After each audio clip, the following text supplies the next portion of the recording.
Day after day, people walk into my office absolutely convinced they are doing everything right.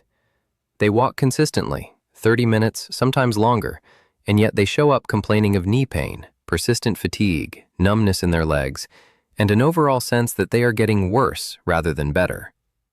The first thing I always ask is the same question. How exactly are you walking? And that is where things get revealing. Because the issue is almost never that people walk too little.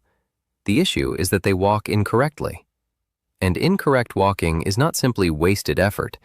It actively grinds down your joints, ruins your posture, overwhelms your cardiovascular system, and fuels chronic inflammation throughout your tissues. I encounter this pattern again and again. Why walking after 50 is not optional. Let me start with the foundation. Why is walking after 50 not just a pleasant pastime, but a genuine medical imperative? Because after 50, your body sets in motion an entire series of physiological shifts. They are predictable, they are measurable, and you cannot afford to brush them aside. The first shift, muscle mass starts vanishing. This process has a clinical name, sarcopenia. It refers to the gradual, age-related erosion of muscle tissue.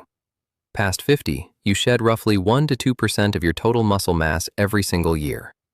That sounds manageable in the abstract, but over a decade, it adds up to a 15 to 20% loss of your total muscle. And muscle is not just about raw strength. Muscle stabilizes your joints. Muscle helps regulate blood sugar, the amount of glucose circulating in your bloodstream. Muscle keeps your posture upright. Muscle provides the balance you rely on when you walk. Lose enough of it, and everything downstream begins to unravel. The second shift, your joints stiffen. Cartilage, the smooth, cushioning tissue at the ends of your bones, has no blood supply of its own. It receives nutrition exclusively through movement. When you load a joint and move it, synovial fluid, the lubricating liquid inside the joint capsule, gets pressed into the cartilage and delivers the nutrients it needs to remain healthy. Without regular movement, cartilage literally starves. It thins. It loses its springiness. Eventually, it starts breaking apart. That breakdown is what we call osteoarthritis, and it is not an inevitability. But you can certainly speed it up with the wrong habits. The third shift, your metabolism decelerates. Your basal metabolic rate, the number of calories your body burns simply to sustain itself at rest, drops by approximately 2 to 3% every decade past 50. That means the exact same lifestyle that kept your weight steady at 30 will cause you to put on weight at 55. Not because you changed anything, because your body changed. The fourth shift, circulation grows less efficient. Your blood vessel walls gradually forfeit their elasticity. Your heart pumps with slightly less force. Peripheral circulation, meaning blood flow to the legs, the feet, the smallest vessels, deteriorates. This is exactly why so many people past 50 notice cold feet, nighttime leg cramps, and a heavy, weary sensation in their lower legs by evening. And here's the crucial point. Walking addresses all four of those systems simultaneously. It engages muscle. It triggers cartilage nourishment through joint loading. It boosts metabolism. It enhances circulation. Numerous studies confirm that people who walk regularly have substantially lower rates of cardiovascular disease, type 2 diabetes, osteoporosis, and cognitive decline. But, and this is the part no one tells you, all of that only holds true when you walk properly. Walk the wrong way, and you do not receive a smaller benefit. You acquire a new problem stacked on top of the existing ones. Let me go through every major error I see, starting with the first. Mistake number 1. Launching into full speed from the first step. This is likely the single most widespread error I observe across every age group and every fitness level. People step out the door and immediately lock into their top pace. It seems rational. Why squander time easing in when you could just get moving? But your body is not an engine you start with the turn of a key. It needs time to transition from rest to exertion, and that transition cannot be bypassed without paying a price. Here is what is actually going on inside you when you start too fast. First, your muscles are cold. The colder a muscle fiber is, the less pliable it becomes. Less pliability means a greater chance of micro tears, tiny microscopic rips in the tissue that individually produce no symptoms, but pile up over time and generate chronic pain syndromes. Second, Your joints are not yet properly lubricated. Synovial fluid, the protective liquid within your joints, settles into certain pockets of the joint cavity while you are at rest. To spread evenly across the entire joint surface and form a protective film between the cartilage faces, it needs a few minutes of slow, deliberate movement. Start fast, and your cartilage is essentially running dry. Third, your cardiovascular system has not adjusted. The heart does not respond well to sudden demands. When intensity jumps too quickly, heart rate spikes and blood pressure surges more steeply than necessary. After 50, when your vessels are already less elastic, that abrupt spike places needless strain on the vessel walls. The remedy costs you 0 extra time. Devote the opening 3 to 5 minutes of every single walk to a slow pace. Intentionally slow. Almost leisurely. That is your warm-up. It is not reserved for athletes. It applies to every person who wants to walk without pain. After 5 minutes of unhurried walking, your joints are lubricated, your muscles are warm, and your heart has settled into a working rhythm. Now you are ready to pick up speed. Mistake number 2, walking with poor posture. Step outside and observe people walking. The majority are hunched forward, head thrust out ahead, shoulders curled down and inward, gaze fixed on the ground a few feet in front of them. This is not merely unappealing. It is a biomechanical disaster for your spine and your breathing. Let me explain the mechanics. An adult human head weighs around 11 pounds. When it sits directly above the spine in a neutral position, the neck muscles bear exactly that load. But when the head drifts forward by just 1 inch to 1.5 inches, the strain on the cervical spine, the neck segment of your backbone, roughly triples. At 2 inches of forward displacement, the load multiplies 4 to 5 times. That means instead of supporting 11 pounds, your neck and upper back muscles are now sustaining 45 to 55 pounds continuously. Walk like that for 20 or 30 minutes, and you create chronic muscular tension in the neck, the shoulders, and the base of the skull. This is why so many people return from a walk with a sore neck. It is not a cold draft. It is not simply getting older. It is posture. The second blow lands on your lungs. When your chest is compressed and your shoulders are rolled forward, your diaphragm, the primary breathing muscle, a dome-shaped muscle beneath the lungs, cannot descend fully. Your lungs cannot expand completely. You breathe shallowly, using only the upper portion of your chest. Your body takes in less oxygen than it should. Less oxygen means less energy for your muscles and your brain. You walk for 30 minutes and feel as though you walked for an hour. People attribute this to age or poor conditioning. The true culprit is posture. And there is a third consequence that almost no one mentions. Faulty walking posture disrupts the entire biomechanical chain. Head forward. The lower back compensates with an exaggerated inward curve. The pelvis tilts. The knees begin tracking at the wrong angle. The stress on your knee and hip joints climbs, not because of your age, but because of one specific, correctable mechanical mistake. How to correct it. Imagine a fine thread attached to the crown of your head, drawing you gently upward. This does not mean straining or forcing yourself rigid. It simply means allowing your spine to decompress and lengthen naturally. Shoulders relaxed, eased slightly back. Not a military brace, just your natural anatomical alignment. Eyes aimed at the horizon, not at the pavement. Chin level with the ground. Chest open. In this position, your lungs operate at full capacity. Your neck carries no surplus load, and your spine distributes weight exactly the way it was engineered to. Mistake number 3. Wearing the wrong shoes. This is the topic people pay the least attention to. Footwear is the last thing anyone considers when choosing a route or deciding how far to go. That is a serious oversight, because for your joints, nothing matters more than what sits between your foot and the ground. 2 things happen with age that make shoe selection critically important. First, the fat pads on the bottoms of your feet thin out. These once served as natural shock absorbers, cushioning the impact of your heel striking the ground with every step. Now that built-in padding is diminished. That means your shoes must compensate. If they do not, every ground impact travels straight up the chain: ankle, knee, hip, lower back. Second, the muscles and ligaments of the foot weaken over time. The arch can begin to sag, a condition called acquired flat foot. A flattened arch alters the entire loading angle on the knee, shifts the axis of the hip joint, and increases stress on the spine. Proper shoes with adequate arch support can meaningfully slow that progression. What to look for in a walking shoe. First, sufficient cushioning in both the heel and the forefoot. The sole needs to be soft enough to absorb impact, yet firm enough to keep your foot from sinking without support. Second, arch support. Not a rigid insole, but an inner contour that follows the natural shape of your foot and prevents the arch from caving inward. Third, flexibility in the front portion of the sole. As you walk, your foot must bend at the ball, the broad front section. If the entire sole is stiff, it disrupts the natural heel-to-toe roll and overworks the calf muscles and the Achilles tendon, the large tendon at the back of your ankle. One more point about shoes: wear and tear. Many people walk in sneakers or athletic shoes they purchased 2 or 3 years ago. The exterior may look perfectly intact, but the cushioning materials in the midsole, the layer sandwiched between the outer rubber and the inner lining, lose their shock-absorbing qualities long before the shoe appears worn.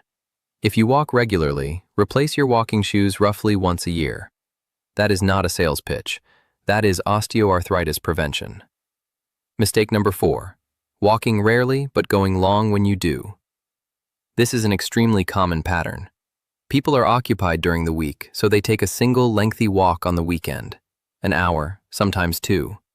They come home tired, feel accomplished, and consider their weekly fitness obligation met. From a physiological standpoint, this approach is fundamentally misguided. Your body does not respond to sporadic bursts of activity. It responds to repeated, consistent signals. Every time you walk, your body receives a message. Physical movement is the norm. In response, your heart gradually grows more efficient, your blood vessels adapt, your muscles strengthen, your metabolism stays engaged. This is called training adaptation, and it only happens with repeated, regular stimulation. One walk a week is too faint a signal. The body never adapts. The benefit remains negligible. Worse still, a single prolonged walk after several days of complete inactivity is a stress event for unprepared muscles. They are cold, unadapted, and the next day, they ache. People draw the conclusion, walking is not for me, my joints are too weak. That is the wrong conclusion. The joints are most likely fine. The loading pattern is the problem. The evidence-based recommendation is clear. 20 to 30 minutes of walking on most days of the week is the minimum effective dose for your cardiovascular system. That is the regimen shown to lower your risk of heart attack, stroke, and type 2 diabetes. Not one marathon Sunday stroll, but 5 to 6 shorter walks per week. Your body adapts to what it encounters repeatedly. Only to what it encounters repeatedly. If you currently walk once a week, begin with 3 times. Not necessarily 20 minutes. Start with 10. After 2 weeks, tack on 5 more minutes. Gradual progression here is not a sign of weakness. It is strategy. Mistake number 5. Keeping your arms motionless while you walk. Most people either hold their arms stiff at their sides, let them dangle limply, or stuff them in their pockets. It feels comfortable. In reality, it strips away a meaningful share of walking's benefits and throws off your movement mechanics. Here is why. Walking is not purely leg work. It is a whole-body, cross-pattern movement. When your left leg swings forward, your right arm swings forward, and the reverse. This pattern, called cross-coordination, is wired into your nervous system. It distributes the load across your spine symmetrically and reduces the rotational force on your torso with every step. When your arms stay still, your spine must compensate for that imbalance by over-rotating in the lower back. For anyone who already has lower back issues, this can set off pain. Second, arm swing engages the muscles of the shoulders, chest, and upper back. That means during a walk with proper arm movement, substantially more total muscle mass is at work compared with a walk where the arms hang idle. More active muscle means higher caloric burn, improved circulation, a more stimulated metabolism. The exact same distance walked with natural arm swing delivers a stronger physiological return. Third, arm movement establishes rhythm and sharpens coordination. This becomes especially important past 50, when coordination gradually fades. A steady, rhythmic arm swing helps maintain a consistent stride and lowers the risk of losing your balance. How to do it properly. Bend your elbows slightly, roughly 90 degrees. Let them swing forward and back in a natural cadence, opposite to your leg movement. You do not need the exaggerated pumping action of competitive race walkers. Just stop locking your arms against your body. After a few walks this way, you will notice the difference. Walking feels easier and more fluid almost immediately. Mistake number 6. Walking with your phone in your hand. 2 decades ago, this mistake did not exist. Today, it is one of the most pervasive habits I see. People walk while staring at a screen, reading messages, scrolling through a feed, and they believe they are looking after their health. They are not. Start with posture. When you look at a phone held in front of you, or worse, down by your waist, your head tilts downward. We have already established what that does to the cervical spine. The strain on your neck muscles increases 3 to 5-fold. Your shoulders round forward, your chest compresses, breathing turns shallow. Every postural problem we discussed kicks in, but now it is actively reinforced and amplified. Because with a phone, your head angles lower than it would with ordinary slouching. Now consider safety. After 50, the vestibular system, the balance and orientation apparatus in your inner ear, begins to operate with slightly less precision. Proprioception, your body's sense of its own position and movement in space, also starts to diminish. This is a normal, gradual part of aging. What it means in practice is that your brain depends increasingly on visual input to maintain balance while you walk. When your eyes are locked on a screen instead of the path ahead, your brain is cut off from its most vital source of spatial information. You stop noticing uneven pavement, curbs, steps, wet patches, sudden drops. The likelihood of a fall rises sharply. A fall after 50 is not a matter of picking yourself up, dusting off, and carrying on. It frequently means a fractured wrist, broken ribs, or, most gravely, a hip fracture. A hip fracture in someone past 60 means prolonged immobilization, surgery, and a lengthy rehabilitation. The remedy could not be simpler. Put the phone in your pocket. And one more argument worth making. Walking is not purely a physical exercise. It is a neurological one. When you walk while paying attention to the road, to the sensations in your body, to your breathing, to the environment around you, you are actively training attention, coordination, and spatial awareness. That is a genuine, documented benefit for your brain. When you watch your phone, that benefit evaporates. Your legs are moving, but your mind is elsewhere. Let a walk be a walk. Mistake number 7, skipping recovery after walking. Nobody discusses this, not in the clinic, not at the gym. The prevailing assumption is that walking is such a mild activity that no recovery is needed. That assumption is wrong. Start with hydration. Muscle tissue is 70 to 75% water. Every biochemical process inside a muscle, contraction, relaxation, post-exercise repair, takes place in a water-based environment. Even mild dehydration, a 1 to 2% dip in your body's fluid reserves, measurably reduces muscle elasticity, slows recovery, and raises the risk of cramping. After a walk, drink a glass of water. That is not marketing from a sports drink company. That is basic physiology. Now, about stretching. During walking, your muscles operate in a shortening mode. They contract again and again. Without stretching afterward, they remain slightly shortened once you stop. Over time, this accumulates. Muscles grow tight and rigid. Joint range of motion shrinks. A persistent sensation of stiffness takes hold. This is most pronounced in the calves, the backs of the thighs, and the lower back. 5 minutes of gentle stretching after every walk prevents this entirely. And about rest days. Many people reason that if walking is beneficial, then more walking must be even better. That is not how adaptation works. Your body does not adapt during exercise. It adapts during recovery. That is when muscle fibers reinforce themselves, when joints remodel in response to the loads they have borne, when the cardiovascular system restructures to handle the new demands placed on it. If you never allow your body recovery time, adaptation stalls. 1 to 2 rest days per week is not laziness. It is the correct protocol. Think of your walk not as an isolated exercise, but as part of a system. Movement, hydration, stretching, rest. Only as a complete system does it produce lasting, long-term results. Why all of this matters more after 50. Here is an important clinical observation that ties everything together.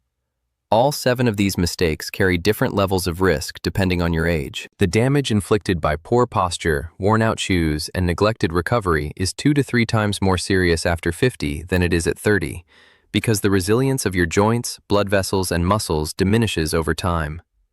The same mistake your body forgave at 30 without consequence will generate real symptoms at 55. Your action plan. Here is exactly what to do after reading this. 1. Adopt the slow start rule. The opening 3 to 5 minutes of every walk, slow pace only, no exceptions. This costs you 0 extra time. You are simply beginning at a gentler speed. 2. Check your posture right now. Stand up. Lengthen your spine. Draw your head gently upward. Release your shoulders and ease them slightly back. Hold that position. Memorize how it feels. Reproduce it every time you step out the door. 3. Inspect your walking shoes. Pick them up and examine the soles. If they are unevenly worn, if you have been walking in them regularly for more than a year, it is time for a new pair. This is one of the simplest, highest return investments you can make in your joint health. 4. Abandon the one long walk a week habit. 20 to 30 minutes of walking, 5 to 6 days a week. That is the target. If that feels like too much right now, start with 3 days. Add 1 day every 2 weeks. Gradual is sustainable. 5. Let your arms move. Bend your elbows, relax your shoulders, and allow your arms to swing in their natural rhythm. Take them out of your pockets. 6. Phone goes in your pocket for the entire walk, no exceptions. If you want audio, music, a podcast, use earbuds. Just keep the screen out of your hands. 7. After every walk, a glass of water and 5 minutes of stretching. 5 minutes. That is what stands between you and chronic muscle stiffness. Walking is one of the most accessible, safe, and effective tools available for maintaining your health past 50. You do not need a gym membership. You do not need expensive equipment. You do not need any special preparation. You need the right habits and a mindful approach. Small adjustments in how you walk produce real, lasting benefits for your heart, your joints, your brain, and your overall quality of life. Nobody at the clinic is going to walk you through this level of detail. That is simply not how the system operates. And that is exactly why I do what I do. I am Dr. Dan Carter. Take care of yourselves. I will see you in the next one.